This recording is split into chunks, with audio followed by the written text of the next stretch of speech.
C'est une droite très conservatrice, très radicale qui arrive au pouvoir.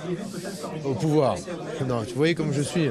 Il y a d'un côté, avec M. Fillon, un projet qui est un projet très européiste, très ultralibéral. C'est le projet de la Troïka qui a été appliqué en Grèce et dans les pays d'Europe du Sud ces dernières années.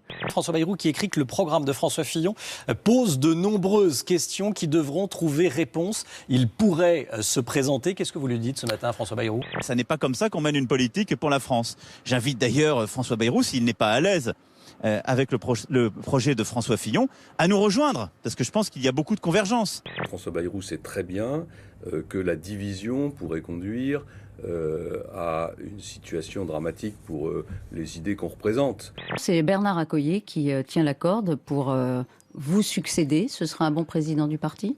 Madame Martichaud, je ne vais pas commenter à votre micro des rumeurs, même si vous les exprimez avec beaucoup de délicatesse.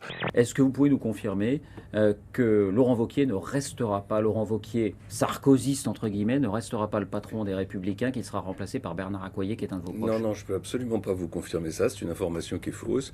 La droite a son champion. Comment va faire la gauche fracassée pour avoir un champion à la primaire? On est plus fracassé que votre tête, vous?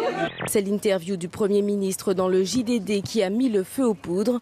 Manuel Valls déclare qu'il n'exclut pas de se présenter face à François Hollande à la primaire du PS en janvier. À partir du moment où la primaire a été acceptée par les socialistes, ça ne peut pas être une petite primaire. Qui peut imaginer que Manuel Valls et François Hollande puissent être ensemble dans la primaire? Ça n'a pas de sens. C'est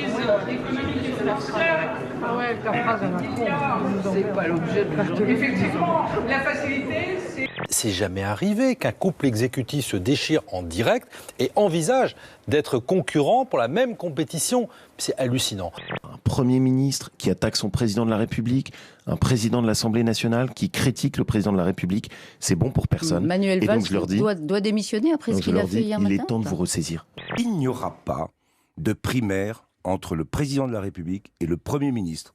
Les choses doivent être dites et de manière claire. Ça n'existe pas. Ça ne peut pas s'imaginer. Manuel Valls sourit, François Hollande paraît détendu, il le raccompagne.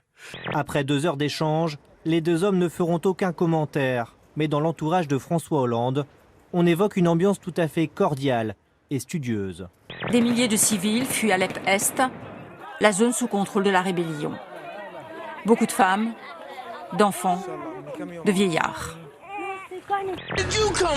D'abord, on monte avec ce chauffeur et on roule sur les avenues de New York dans une Cadillac rose. Puis on se dirige ici. Hi, and welcome to Macy's. Chez Macy's, un grand magasin new-yorkais. En réalité, je ne suis pas à New York, dit le reporter de CNN. Je suis en Chine et je teste le nouveau service de shopping en réalité virtuelle d'Alibaba.